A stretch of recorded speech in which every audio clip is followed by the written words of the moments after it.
Hello everyone, my name's Zenitsu, and I'm here with a little bit of a different video considering it's not actually a Digimon video. That's right, this time it is a One Piece video, more specifically a One Piece deck profile video. So I do play some other card games outside of Digimon, not that often, but I sometimes still do, One Piece being one of them. I don't have a whole lot of One Piece product or One Piece cards, it's literally just this deck and a couple of cards around this deck and some of the other miscellaneous things that I've picked up along the way. So I'm not necessarily going to be saying that I'm a 100% dedicated One Piece player. I'm not switching over to One Piece. I just sometimes play it casually with a couple of my buddies. So the interesting thing about my deck is I actually didn't spend a whole lot of money on this deck just because a lot of the cards that I got came from demo decks that my LGS had on top of some promotional product and, well, just trading what I had with some friends in order to get some of the cards that I was missing. So I don't see it as 100% complete, but I think it's in a pretty decent state for what it is. It just so happens that a lot of the promotional product that One Piece was giving out just so happened to be in the playstyle that I enjoy, which is a more low to the ground red aggressive style of deck. So I did have a couple of other leaders to choose from, just because in the first demo deck, Monkey D. Luffy was the leader, and then in the Uda promo pack, I did also have the Uda, but in the second demo deck, Zoro actually was the leader, so that's kind of where all of my leader choices came from, and, well, Zoro just seems like the obvious best pick. So if you're unfamiliar with what Zoro does and how One Piece functions, One Piece is a leader-based game, so your entire deck is going to be centered around what your leader can do. So Zoro is a mono red leader, he starts at 5 life, and he has an ability where I could attach a Dawn to him, which is basically the resource system of the game. You get 10 Dawn in your Dawn deck, and then during my turn, all of my character cards gain plus 1,000 power, so that way it can make my dudes a little bit stronger to make it harder for the opponent to stop my aggression. So he seems like a really good leader, doing exactly what I want on being super aggressive. So with all that said and done, let's just go into the deck profile. So starting with the 1-drops, I am going to be running 4 copies of Buggy. So Buggy is going to be one of the many searching tools for this deck. He's searching specifically for event cards, which are basically the Digimon equivalent to option cards, allowing me to have different ways to be able to react and respond to what the opponent is trying to do, on top of the fact that he is a 3k beater for 1, which is pretty decent stats, making him a fairly aggressive card, especially since we know that Zoro is going to be boosting him to 4k, which makes him a really easy card to start beating at the opponent. If their leader has 5k, it's easy to hit that mark. Then on top of that, Buggy has some built-in protection against slash type characters, so that way he is also a little bit harder for the opponents to deal with at times, depending on the deck that they're using and the cards that they're playing with. Next, I'm going to be running 4 copies of Magura. So Magura is another 1-drop card. This time he is going to be supporting all of my other 1-drops by giving them a plus 3,000 boost when he is played, so that way he can make my cards even more aggressive on top of what Zoro is already doing. So just utilizing the Buggy stats as an example, if I have a Buggy, I play a Magura, it'll make my Buggy 6k, which is pretty decent, allowing me to hit almost any leader in the game at this point. And then on top of that, with my Zoro's ability, it'll make my Buggy a 7k, so it's now even harder for the opponent to defend against my attacks with my low drop cards. And this also works with all of my 2k statted cards as well, as a good way to boost them to actually be able to deal damage. Next, I'm going to be running 4 copies of Nami. So Nami is another searching tool. She is going to be searching more specifically for my Straw Hat Pirate cards, which the deck is running a decent amount of Straw Hat Pirates, so that way I could try to find more of my parts and pieces that I need in order to keep up the pressure as much as I possibly can. Next, I'm going to be running 4 copies of Makino.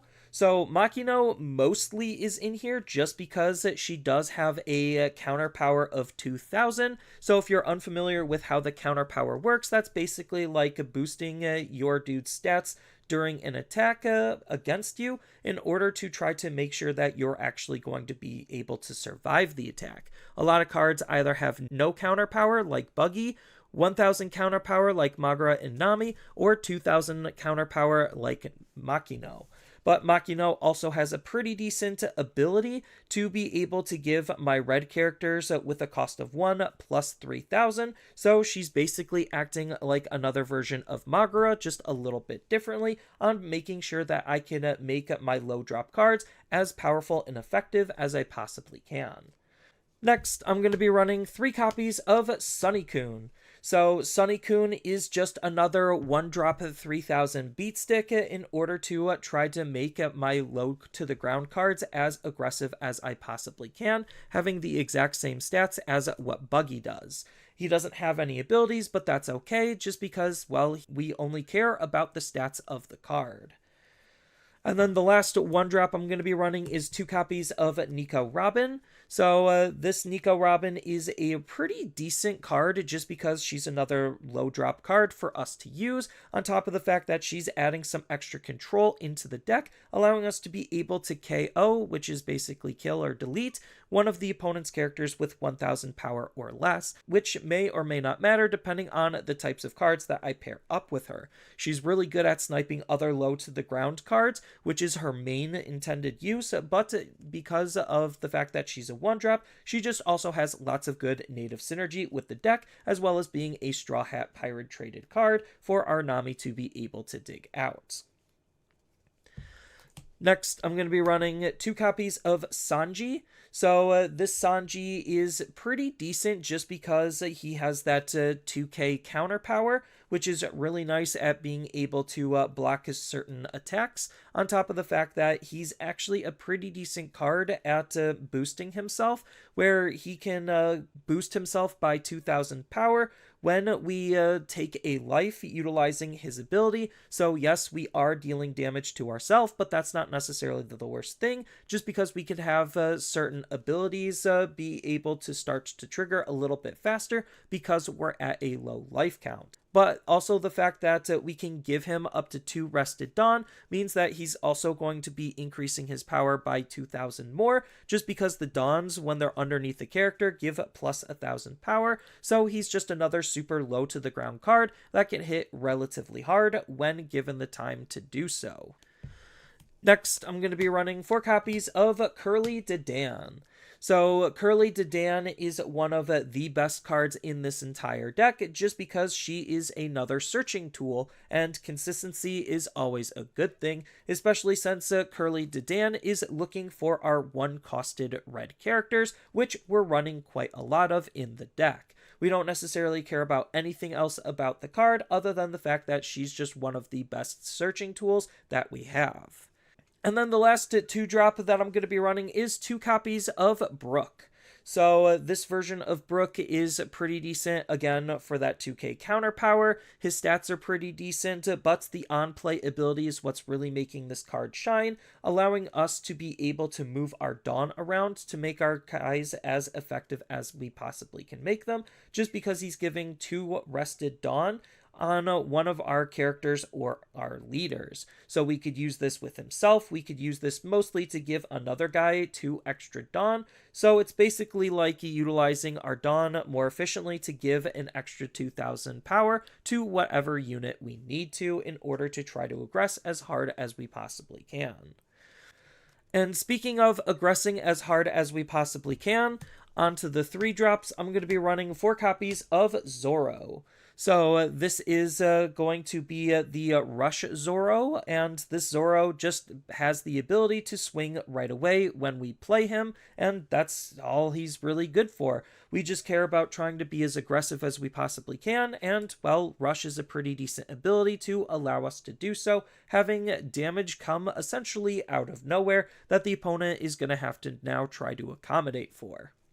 And speaking of rushers, I'm going to be running 2 copies of Sanji. So this Sanji is basically a budget replacement for what should be Rush Luffy. As I mentioned before, the deck kind of is incomplete, but I do still like what Sanji is trying to do. He has some pretty okay stats. He actually has 1,000 counter power compared to a lot of the other rushers in the game, which gives me some slight extra defense in case I need it. And on top of the fact that he also can gain rush, makes him just as effective as some of the other rush cards. We just need to have the opponent have a card with 5,000 power or more on the field, which isn't necessarily the hardest thing in the world because we're not actually trying to interact with the opponent all too often. We're just trying to rush them down before they could really get anything going. And the fact that he is just another bigger surprise attack that could come out of nowhere is definitely really, really nice. And then the last card in terms of characters that I'm going to be running in the deck, it's going to be one copy of Edward Newgate.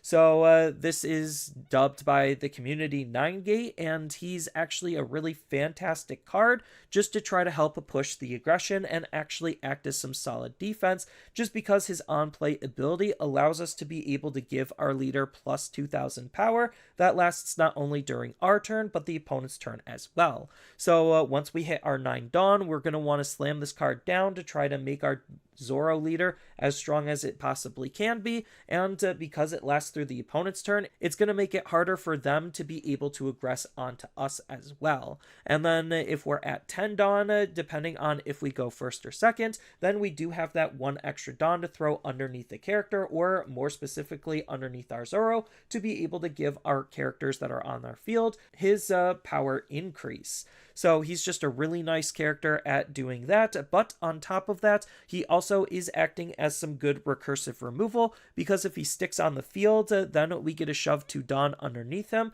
and to gain the ability where when he attacks, we get a KO one of the opponent's characters with 3,000 power or less, allowing us to be able to remove small threats off of the field in case the opponent is trying to use them defensively or utilize their utility abilities. So he's just still a very strong high drop card for us to want to play. And then when it comes to the options, I'm going to be running 4 copies of Radical Beam. So Radical Beam is just one of the best boosting options that we currently have in the game, because it gives one of our characters or our leader plus 2,000 power during the battle, which is really good at being able to try to keep our cards around as best as we possibly can when they're being attacked into. And then the cool thing is the later the game goes, the more powerful this card becomes, because then if we have 2 or less life, then we get an additional 2,000 power for the battle, so it could be up to a 4,000 power boost. And then it also has a trigger out of our life, which is basically our security. If you're used to Digimon, where our leader or a character gets plus 1,000 power for the turn, making it harder for the opponents to be able to attack that character or leader.